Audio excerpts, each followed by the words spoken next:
एक गांव में एक बूढ़ा आदमी रहता था। उनके 3 बेटे थे। उसके 2 बेटे भली-भांति कमा खा रहे थे, जबकि छोटा बेटा कोई नौकरी नहीं करता था। उसके घर में सब उसे नालायक, गधा, कामचोर आदि नामों से बुलाते थे। इन सब के बीच एक उसकी माँ ही थी, जो उसे उसके नाम सोनू या बेटा कहकर बुलाती थी। बचपन से ही यह सब सुन-सुनकर वह भी अब मन ही मन यह मान चुका था कि वह सच में नालायक है। सोनू के पिता की सांस उखड़ने लगी और उन्होंने जोर से आवाज लगाई, "अरे ओ गधे नालायक, कहाँ मर गया? मुझे हॉस्पिटल ले चल।" वह उनको हॉस्पिटल ले गया। सोनू के बाबूजी की हालत ज़्यादा खराब थी। सोनू मन ही मन सोचने लगा, अगर बाबूजी को कुछ हो गया तो माँ भी उसे नालायक ही समझेगी। वह यह सोचकर घबरा गया और भगवान के सामने खड़े होकर बाबूजी के ठीक होने की दुआ मांगने लगा। उनके बाबूजी ठीक हो गए और वह उनको घर लेकर आ गया। सोनू की माँ बाबूजी के सामने रोकर कहने लगी, आज अगर सोनू न होता तो क्या होता?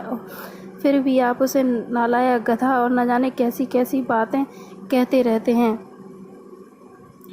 आपके वो दोनों बेटे अपनी बीवियों के साथ सोते रहे। ऐसे ही हुआ भी करता तो फिर कैसा लगता आपको? और रोने लगती है। सोनू के बाबूजी हाथ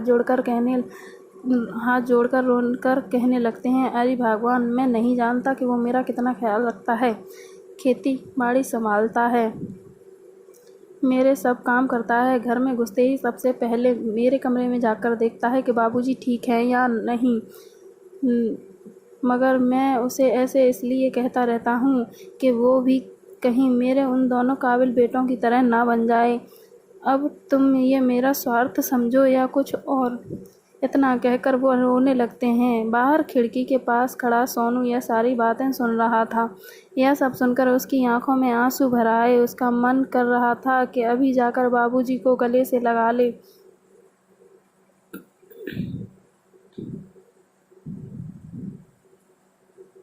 मगर उसने सोचा कि ऐसा करने से बाबूजी सहम जाएंगे और यह सोचकर वह वहाँ से चला गया। और पीछे से आवाज़ आई, अरे ओ कामचोर, मेरी दवाई लेकर आया है या वहीं छोड़ आया? इस कहानी से हमें शिक्षा मिलती है कि हमें हमेशा बड़ों का आदर करना चाहिए। धन्यवाद।